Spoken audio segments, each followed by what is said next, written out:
पित्या. आमेन, आमेन, आमेन.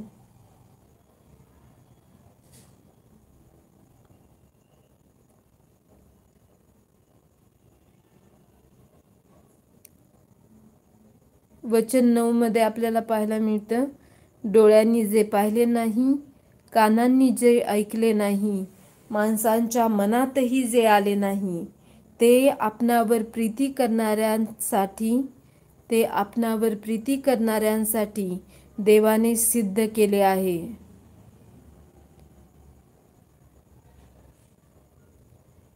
परमेश्वर सर्दी, ताप, खोकला बरा करू शकतो. तर त्याचबरोबर फक्त ह्याच्यावरच आपण विश्वास नाही ठेवायचा आहे. त्या परमेश्वराने जे जे अद्भुत कृत्य केली, जे आंधळ्यांना दृष्टी दिली, लंगडे चालू लागले, आणि त्याच्याही वरचा जो विश्वास आहे तो आपण ठेवावा. की आपण देव म्हणतो की तू किती इमॅजिन करू शकतो, किती तुझी बुद्धी चालू शकते, तेवढं चालव, मी ते करीन तुझ्यासाठी. कारण त्याच्या नावाचं गौरव या भूतलावर व्हावं, यासाठी तो आपल्याकरता ह्या सगळ्या गोष्टी करणार आहे. तर यावेळेस आपण प्रार्थना करूया की मंडळीचं शुद्धीकरण परमेश्वराने करावं. शुद्धीकरणानंतर ख्रिस्त येशूची चित्तवृत्ती आपल्याला प्राप्त व्हावी. पवित्र रक्ताचं जे संरक्षण आहे व दिव्य दूतांचा पहारा आहे, तो आपल्या हयातीत सर्वदा आपल्या भोवती व आपल्या हजारो पिढ्यांभोवती तो दिव्य दूतांचा पहारा सर्वदा राहावा.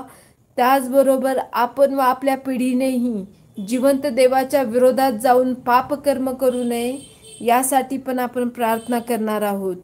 आमेन. आणि हे विश्वास ठेवूया की जे डोळ्यांनी पाहिले नाही, कानांनी कधी ऐकले नाही, आणि जे माणसांच्या मनातही आले नाही, असे चिन्ह चमत्कार करण्याचे सामर्थ्य ह्या युगातल्या मंडळांवर व येणाऱ्या युगातील प्रत्येक मंडळांवर परमेश्वराने ते सामर्थ्य मोकळं करावं व स्वतःच्या नावाचा महिमा या भूतलावर प्रस्थापित करावा. जे डॉक्टर्स आहेत, जे सायकोलॉजिस्ट आहेत, ते लोकांना जे मानसिकरित्या पिडलेले आहेत त्यांना मंडळांकडे परत पाठवतील. की जिवंत देवाकडे ते सामर्थ्य आहे. दुरात्म्यांना घालवण्याचं सामर्थ्य, लोकांना बंधनमुक्त करण्याचं सामर्थ्य जिवंत देवाच्या सानिध्यामध्ये आहे.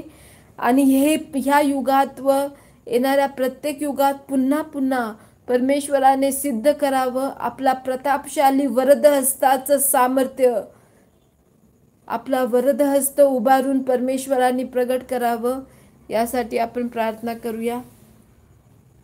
हे पिता परमेश्वरा, प्रभू येशू ख्रिस्ताच्या सामर्थ्यशाली नावात, त्याच्या पवित्र व बंधनमुक्त करणाऱ्या रक्ताद्वारे आम्ही तुझ्या जवळ येतो. धन्यवाद प्रभू परमेश्वरा, तू चांगला आहेस म्हणून आम्ही तुझे आभार मानतो. आमच्या हयातीमध्ये व आमच्या हयातीनंतरही असे चिन्ह चमत्कार तू मंडळांमध्ये, तुझ्या मंडळांमध्ये तू घडवणार आहेस म्हणून तुझे आभार मानतो. की जे कधीही डोळ्यांनी पाहिले नाही, कानांनी ऐकले नाही व कुठल्याच माणसाच्या मनातही आले नाही, ते तू तुझ्यावर प्रीती करणाऱ्यांच्यासाठी सिद्ध केले आहेस. ते चिन्ह चमत्कार व अद्भुत कृत्य करण्याचं सामर्थ्य तुझ्यावर प्रीती करणाऱ्यांसाठी सिद्ध करणाऱ्या प्रभू तुझे धन्यवाद. प्रभू येशू ख्रिस्ताच्या सामर्थ्यशाली नावात. आमेन, आमेन. वचन 10 वाचूया. कारण हे का होणार आहे? कारण देवाने ते आत्म्याच्या द्वारे आपल्याला प्रगट केले. कारण आत्मा हा सर्व गोष्टींचा व देवाच्या गहन गोष्टींचा शोध घेतो. परमेश्वराच्या वचनाचं गूढ व गहन जे प्रगटीकरण आहे, ते परमेश्वराने आपल्याला करावं, जेणेकरून आपण देहीकृत्या वचनाचा विपर्यास करणार नाही.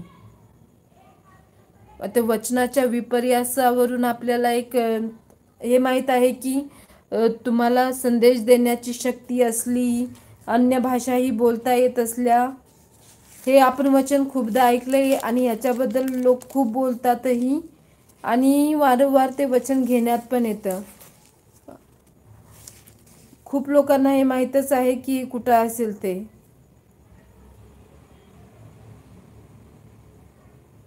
हां,